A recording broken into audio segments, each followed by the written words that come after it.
नोएडा के lotus boulevard society में जिन कुत्तों ने उस मासूम की जान ली थी, उन्होंने पहले भी ऐसी घटनाएं की थी।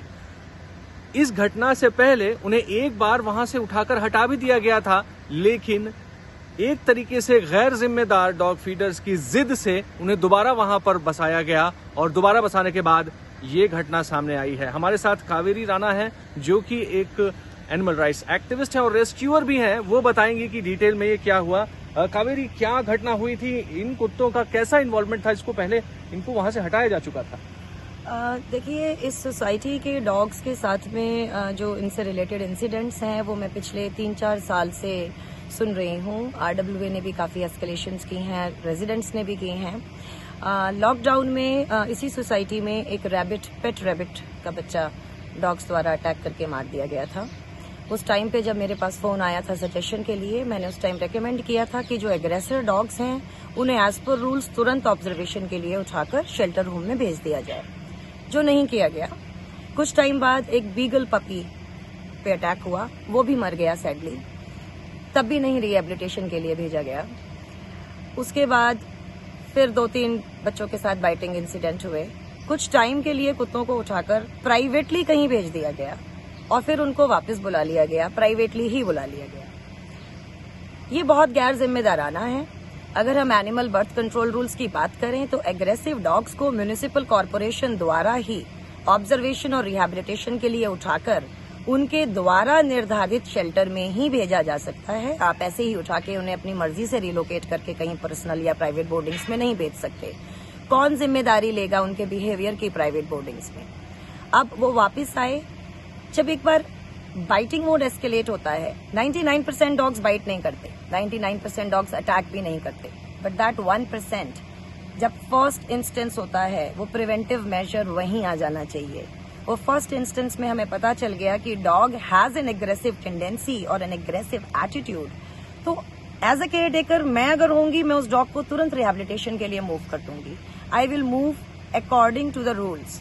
ग्रेटर नोएडा में डॉग बाइटिंग एपिसोड थैंकफुली बहुत कम होते हैं, बट अगर होते भी हैं तो within 2 hours the dog is caught and kept in a shelter for observation and they are not released until the experts and veterinarians deem them not a threat.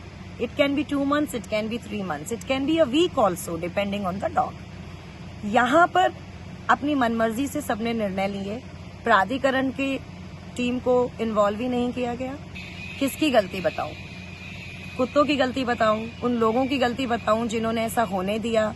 उन लोगों की गलती बताऊं जो कुत्तों के और गाड़ियों के बीच में आके खड़े हो गए कि हम नहीं उठाने देंगे? आज भी यही ड्रामा वहां पर चला। एनिमल एक्टिविस्ट ने वहां मीडिया के सामने आके शोर मचाया। मेरे पास वीडियोस आ रहे हैं कि हम डॉग्स को नहीं ले जाने देंगे। क्यों नहीं ले जाने देंगे? आप लोग तब कहाँ थे जब वो डॉग्स उस बच्चे को मार रहे थे? मतलब मैं ये जानना चाहती हूँ कि ये कैसा प्यार है जो एक लिमिटेड स्पीशीज के लिए है। वो प्यार, वो कंपैशन सबके लिए क्यों नहीं है? प्रिवेंटिव मेजर्स अगर टाइम पर लिए जाएं तो बाइटिंग एपिसोड्स 99.9% कंट्रोल किए जा सकते हैं। मैं करती हूँ, मेरे सेक्टर में एक भी बाइटिंग एपिसोड नहीं है। वो इसीलिए नहीं है कि aggressor dogs are moved immediately without even given a second chance, और वो तभी वापस आते हैं when they are fit to be in a community. तो कावेरी, ये बताएं कि कानून के तहत अब क्या हो सकता है?